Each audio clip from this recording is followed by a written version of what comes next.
Assalamualaikum warahmatullahi wabarakatuh.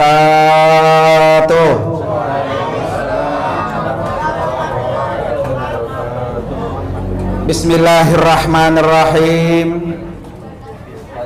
Alhamdulillahilladzi khalaqal mauta wal hayata liyabluwakum ayyukum ahsanu amala. Hadratil mukarramin wal mukarramat, para asatidzah wal ustazat, wabil khusus yang saya hormati dan saya muliakan, sahibul musibah, keluarga besar almarhum Bapak Haji Abdullah bin Bapak Jailani. Dalam hal ini guru kita Al-Mukarram Bapak Ustadz Mastur Manaf beserta para anak mantu dan cucunya yang malam hari ini almarhum telah berpulang ke rahmatullah. Kita doakan semoga seluruh nilai amal ibadahnya diterima di sisi Allah Subhanahu wa ta'ala, dan tentunya kuburnya Allah jadikan raudhah min riyadil jannah. Amin ya rabbal alamin. Para asatidzah, para ustazat yang hadir di majelis ini, para bapak hadirin dan hadirat sekalian, jamaah majelis tahlil yang semuanya insya Allah dimuliakan oleh Allah Subhanahu wa ta'ala. Alhamdulillah, pada malam hari ini saya beserta rombongan jamaah haji 2019, ada Ustaz Dani di dalam beserta ibu-ibu yang lain, bisa silaturahmi ke kediaman almarhum Bapak Haji Abdullah. Mudah-mudahan dengan duduknya doanya kita di sini dikabul dan diijabah Allah Subhanahu wa ta'ala. Para bapak dan ibu hadirin dan hadirat sekalian, bahwa almarhum ini alhamdulillah wa syukrulillah ya, bisa haji 2019. Kalau menurut jatah kuotanya antriannya 2000 berapa Guru Master? 2022. Tapi karena usia beliau sudah lansia ya, akhirnya maju. Awalnya 2018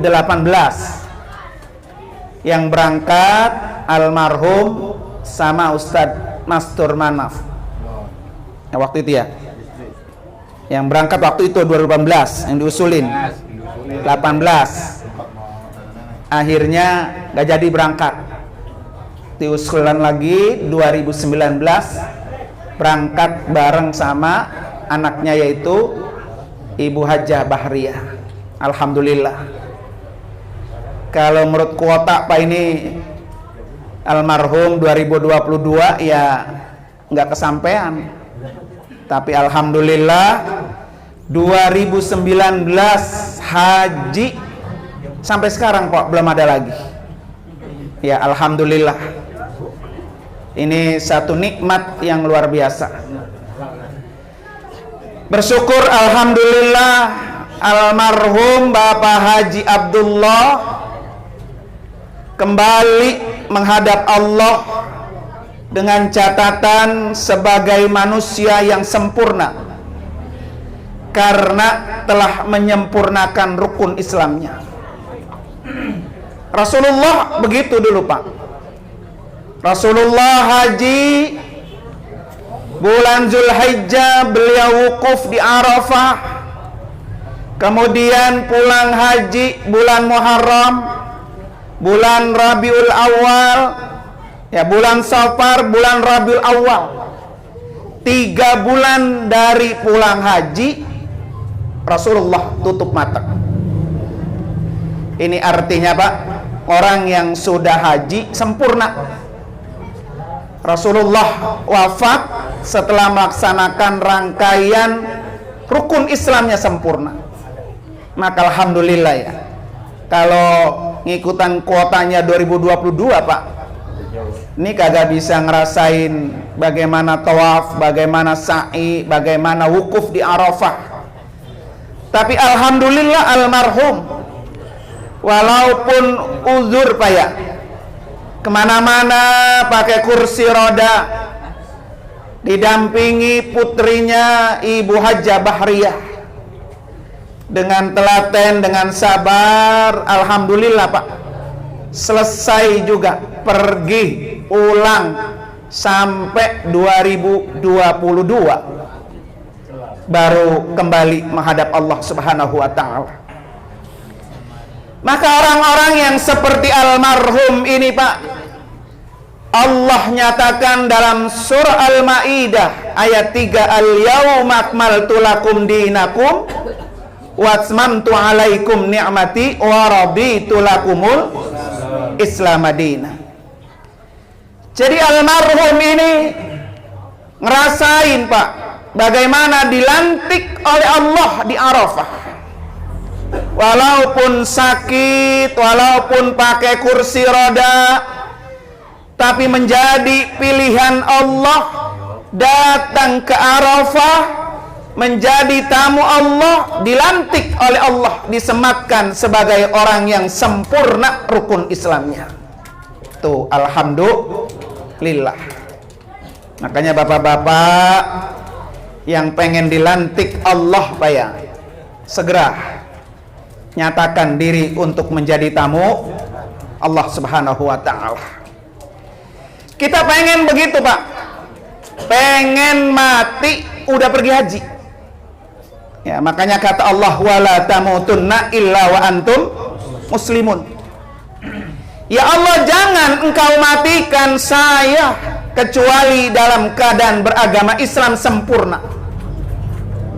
Makanya bapak-bapak yang kira-kira kesempatannya tipis Pak ya, bisa apa gua haji nih ya, bisa kagak ya, tugas kita minta aja sama Allah, ud'uni astajib lakum. Pokok tugas kita mah minta. Nanti kapan-kapan doa kita Allah ijabah. Siapa tahu Pak ya, kita diijabah, dikabul doa kita, bisa haji masih hidup. Kalau masih hidup ternyata nggak sempat haji juga, insya Allah doa kita dikabul saat kita sudah berada di alam kubur, hajinya dihajikan. Ini kan Pak, kadang-kadang Pak hidup kagak haji, apa udah mati, anak mantu cucu juga lupa nggak menghajikan orang tuanya. Jangan-jangan Pak ya, orang yang kayak gini belum pernah berdoa minta apa? Minta haji. Pokoknya tugas kita mah Pak, berdoa aja deh, ya Allah panggil saya jadi tamumu. Labbaik Allah, labbaik Allah, ya Allah panggillah, penuhi panggilanmu ya Allah. Itu doa kita Pak, minta aja udah. Nanti kapan-kapan doa kita diijabah oleh Allah Subhanahu wa Ta'ala. Para bapak dan ibu hadirin dan hadirat sekalian, itu yang pertama berkaitan dengan almarhum. Kemudian yang kedua, bahwa buat kita nih Pak yang masih hidup Pak ya, ada satu doa Pak yang sering dibaca oleh Rasulullah. Doa ini Pak, setiap pagi, setiap petang, pagi, sore, Nabi nggak pernah lupa dengan doa ini. Artinya nggak dipinta. Apa doanya para bapak hadirin sekalian? Allahumma inni as'aluka al-afiyata fid dunya wal akhirah. Sering nih Pak minta doa ini Pak. Allahumma inni as'aluka al-afiyata fid dunya wal akhirah. Ini doa yang dibaca oleh Nabi setiap pagi dan petang, nggak pernah lupa. Apa kata Rasulullah? Ya Allah, aku mohon kepadamu afiyah, keselamatan, kesehatan, baik di dunia maupun di akhirat. Tuh Pak, doanya ringkes. Afiyah, selamat, sehat di dunia dan akhirat. Pengen sehat di dunia, pengen selamat di akhirat, pengen selamat di dunia. Nah, salah satunya doa yang diajarkan oleh Rasulullah ini.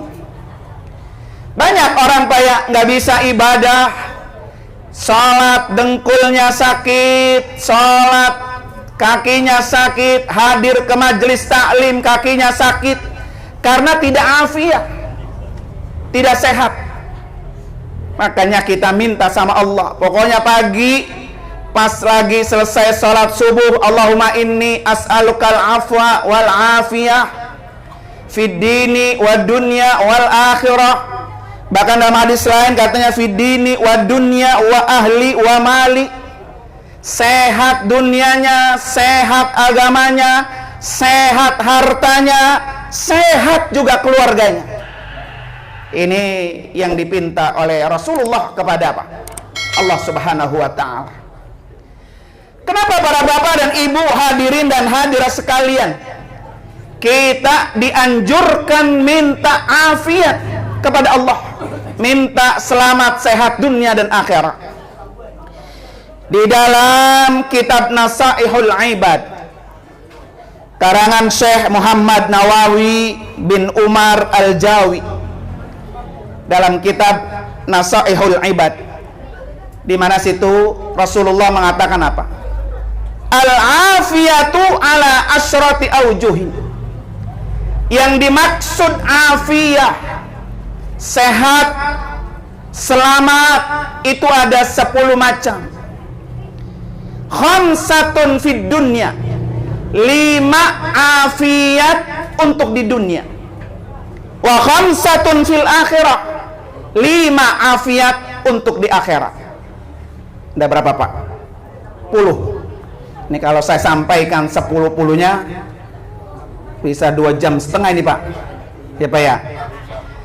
Saya sampaikan 5 yang di akhirat Pak, karena berkaitan dengan kematian Pak ya. Kenapa saya bilang 5 di akhirat Pak? Karena bagaimanapun Pak ya, kata Allah, wal akhiratu khairul laka minal ula, bahwa kehidupan akhirat jauh lebih baik daripada kehidupan dunia. Maka karena itu kita di dunia ini Pak ya, bagaimana usaha kita, kerja keras kita untuk kehidupan kita di akhirat. Apa kira-kira para bapak dan ibu, hadirin dan hadirat sekalian, yang sudah disiapkan bekal buat kita pulang ke akhirat? Makanya di sini salah satunya doa ini yang diajarkan oleh Rasulullah, minta afiat di akhirat. Ada berapa? 5. Apa itu Pak? Yang pertama, ya'tihi malakul mauti birrahmati wal lutfi. Ini paling pertama Pak. Kenapa Nabi nyuruh kita minta afiat? Ternyata kata Imam Nawawi, afiat ini untuk mendatangkan malaikat maut ketika menjemput kita Pak, itu dengan keadaan dengan rahmah wal lutfi, dengan kasih sayang.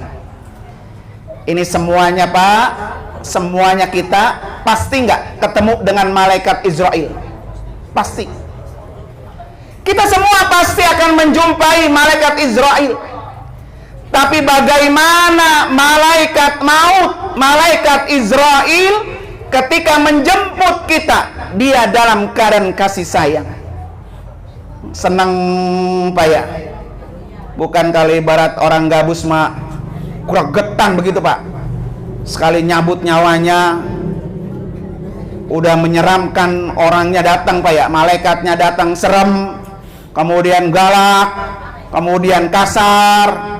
Jadi orang ketika menghadapi sakaratil maut udah takut. Makanya ada doa lain, Pak. Allahumma hawwin alaina fi sakaratil maut.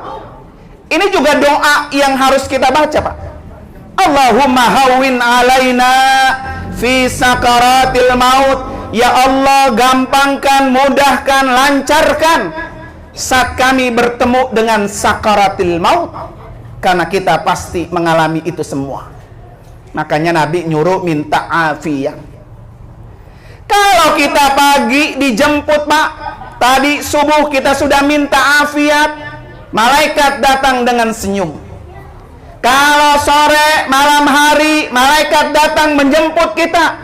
Kita sudah berdoa ketika sholat maghrib, sholat isya, minta afiat, malaikat datang dengan senyum. Makanya Allahumma inni as'aluka al-afiyah fid dunya wal akhirah. Ini adalah doa yang dibaca oleh Rasulullah. Kemudian yang kedua, Pak, kata Imam Nawawi, afiat itu la yurawwi'uhu munkarun wa nakirun fil qabri. Ini yang kedua, Pak, pasti kita hadapi. Setelah kita dicabut nyawa kita, diurus jenazah kita, dimandiin, dikafanin, disolatin, kemudian diapain? Dikuburin. Ketika di alam kubur ini, Pak, yang sudah tidak ada yang membantu kita, nggak ada yang menolong kita. Makanya diberi bahasa begini, Pak, kalau gua di neraka bareng-bareng, Pak, banyak temennya. Makanya ada orang minta, ya Rinda nggak apa-apa, gua neraka juga, enak ketemu artis gitu, kata Pak. Di neraka banyak temennya, tapi kalau kita masuk ke dalam liang kubur nggak ada temennya. Makanya supaya munkar dan nakir ini, Pak, datangnya tidak mengagetkan, datangnya dengan salam, datangnya dengan lemah lembut, datangnya dengan ramah tamah. Salah satunya adalah doa kita minta apa tuh? Afiyah. Allahumma inni as'aluka al-afiyata fid dunya wal akhirah, supaya malaikat munkar dan nakir gampang. Pak, berapa pertanyaan malaikat munkar dan nakir, Pak, di kuburan? Berapa, Pak? Emang belum diapalin. Malaikat munkar dan nakir pertanyaannya udah bocor, Pak. Semua orang udah tahu, marrabbuka, siapa Tuhan kamu, Pak ya? Siapa, Pak, jawabannya? Allahu Rabbi. Kalau di sini bisa, nanti di alam kubur tergantung. Kenapa kita harus begitu, Pak? Jadi orang yang bisa lancar menjawab pertanyaan malaikat munkar dan nakir, salah satunya, Pak, kalau dia rajin melaksanakan ibadah sholat, baik sholat 5 waktu maupun sholat-sholat yang lain. Pertanyaan pertama, marrabbuka, siapa Tuhan kamu? Kalau orang itu sering Allahu Akbar, bisa udah. Di mana itu yang kita ucapkan? Pertama kali kita mau sholat. Makanya sholat menjadi ukuran. Pertanyaan pertama malaikat munkar dan nakir sudah bisa kita jawab kalau kita sering takbir Allahu Akbar. Takbir ketika sholat, Pak ya. Takbir ketika lahiran, takbir ketika ada yang mati, takbir ketika hari raya. Ini kan perintah agama kita, Pak. Makanya kalau hari raya jangan dicampur-campur. Ajaran agama kita hari raya hanya dengan takbir. Ajaran agama lain masing-masing kebudayaannya. Orang Nasrani ketika hari raya dengan apa? Lonceng. Orang Yahudi ketika hari raya dengan apa? Trompet. Orang Muslim ketika hari raya dengan apa? Takbir. Orang Majusi ketika hari raya dengan apa? Api. Kadang-kadang kita campur-campur, Pak. Hari raya Idul Fitri, ya trompet ada, kembang api petasan ada, apa ya? Takbir juga, Pak, ada. Padahal kita harus apa tuh, Pak? membanggakan ajaran agama kita. Takbir inilah pertanyaan pertama ketika kita bertemu dengan malaikat Munkar dan Nakir.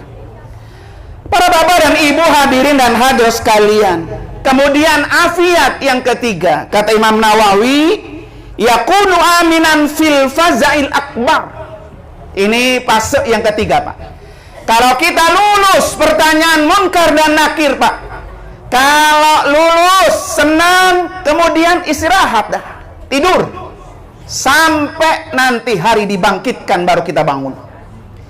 Tetapi kalau di alam kuburnya, Pak, udah nggak lulus, nah tinggal terima aja udah, kesengsaraan sampai hari dimana dibangkitkan.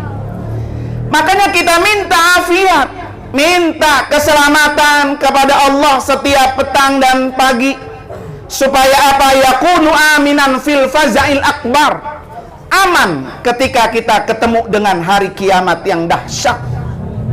Pak ya, orang jangankan kiamat, Pak, gempa aja udah membuat orang ketakutan, sampai-sampai orang yang terkena bencana itu didatangin apa? Dokter-dokter, psikolog, Pak ya, biar jiwanya nggak goncang. Itu baru apa tuh? Gempa. Tapi bagaimana yaumil fazail akbar, hari di mana semuanya menjadi hulu lantah, semuanya keluar, air laut keluar, gunung meletus, bumi apa tuh terbelah, Pak ya, semuanya orang lari terbirit-birit, hari yang fazail akbar, hari yang paling dahsyat. Tetapi orang-orang yang selalu minta afiat kepada Nabi, kepada Allah Subhanahu wa taala, Pak ya, maka orang ini akan yakunu aminan, dia merasa apa tuh? Aman. Kemudian yang keempat, Pak, yang dimaksud dengan afiyah itu tumha sayi'atuhu wa tuqbalu hasanatuhu. Hilang kejelekannya, diterima kebaikannya.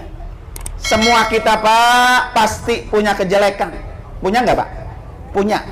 Semua kita pasti punya dosa. Tapi bagaimana ketika kita sudah berada di alam kubur, sudah berada di akhirat, seluruh dosa-dosa kita habis. Yang ada hanya kebaikan-kebaikan. Makanya kata Nabi, kullu bani Adam khata'un wa khairul khata'ina at-tawwabun. Sebaik-baik manusia yang punya dosa adalah orang-orang yang selalu bertaubat. Makanya Bapak Ibu sekalian ya, sebelum malaikat Israel datang, bertaubat segera. Bertaubat segera, Pak ya. Astaghfirullahalazim alladzi la ilaha illa huwal hayyul qayyumu wa atubu ilaih. Ini istighfar Nabi baca setiap hari berapa kali, Pak? 100 kali. Artinya apa? Rasulullah orang yang tidak pernah punya dosa. Rasulullah nggak pernah berbuat salah, tapi Rasulullah selalu beristighfar setiap hari 100 kali. Bagaimana kita, Pak ya? Orang yang selalu berlumuran apa? Dosa. Makanya supaya kita nanti di alam akhirat, di alam barzah, di alam kubur yang ada hanya kebaikan-kebaikan, sekarang kita sedikit-sedikit, Pak, kita usaha hapus-hapusin. Dengan apa? Salah satunya adalah istighfar. Astaghfirullahalazim alladzi la ilaha illa huwal hayyul qayyumu wa atubu ilaih. Termasuk juga, Pak, semua orang kan, Pak, pasti punya sifat jelek. Punya nggak, Pak? Semua punya. Tapi seringkah kita, Pak, seringkah kita ketika kita berdoa minta sama Allah, ya Allah, jauhkan sifat-sifat jelek saya, tukar dengan sifat-sifat kebaikan saya. Nah, ini selalu harus dipinta, Pak. Bagaimana sifat jelek yang ada diri kita itu Allah tukar, Allah ganti dengan sifat-sifat apa? Kebaikan. Makanya harus diminta, ya Allah, tukarlah sifat-sifat jelek saya, gantilah sifat-sifat jelek saya dengan sifat-sifat apa? Kebaikan. Biar ini mendatangkan pahala buat kita. Biasanya apa sifat jeleknya? Suka ngomongin orang, tukar. Sifat jeleknya apa? Tukang ngintip. Sifat jeleknya apa? Tukang ngatain orang. Sifat jeleknya apa? Tukang bohongin orang. Sifat jeleknya apa? Tukang goroh, Pak ya. Itu kita minta ganti sama Allah. Ya Allah, ganti sifat-sifat jelek saya dengan kebaikan-kebaikan. Insya Allah, dengan selalu kita berdoa, maka ini akan Allah selamatkan. Makanya ada namanya inna nas'aluka al-afiyah, minta afiyah. Para bapak dan ibu hadirin dan hadirat sekalian, kemudian yang terakhir, afiat yang terakhir, kata Rasulullah, yamurru ala sirati kal barqil lami'i liyadkhulal jannah fis salamah.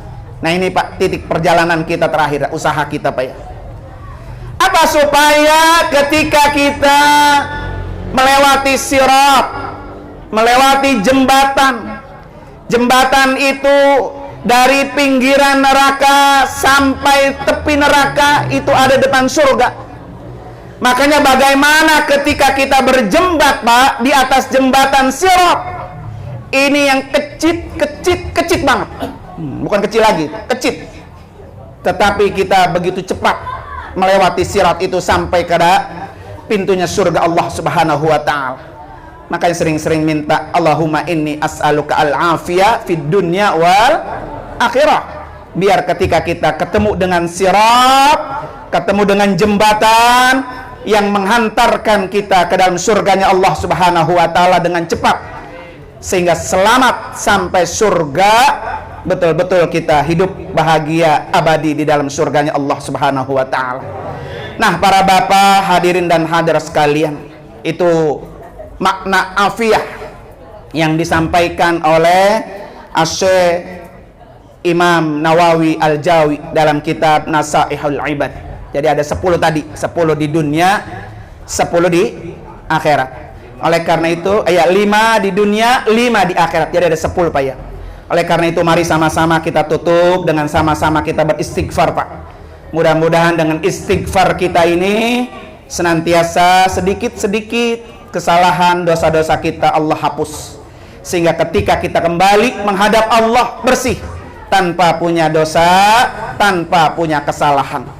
Astaghfirullah Rabbal baraya, astaghfirullah minal khataya. Ayo Pak, astaghfirullah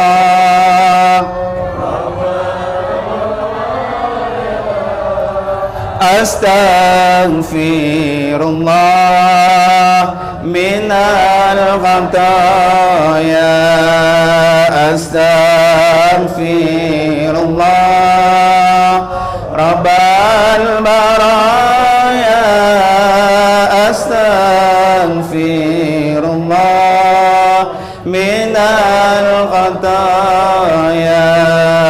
Rabbi zidna ilman nafi'an wa wafiqna amalan maqbula wa wahab lana rizqan wasi'a wa tub alaina taubatan nasuha wa tub alaina taubatan nasuha. Astaghfirullah astaghfirullah minal khataya. Mari Bapak-Bapak sekalian kita baca Fatihah satu kali lagi, khusus untuk almarhum Bapak Haji Abdullah bin Bapak Haji Jailani. Ala hadini al-Fatihah. A'udzubillahi minasyaitonir rajim. Bismillahirrahmanirrahim. Alhamdulillahirabbil alamin, arrahmanirrahim, maliki yaumiddin. Iyyaka na'budu wa iyyaka nasta'in ihdinas siratal mustaqim siratal ladzina an'amta 'alaihim ghairil maghdubi 'alaihim waladdallin amin. Terima kasih dan mohon maaf. Hadanallahu wa ikum ajmain. Assalamualaikum warahmatullahi wabarakatuh.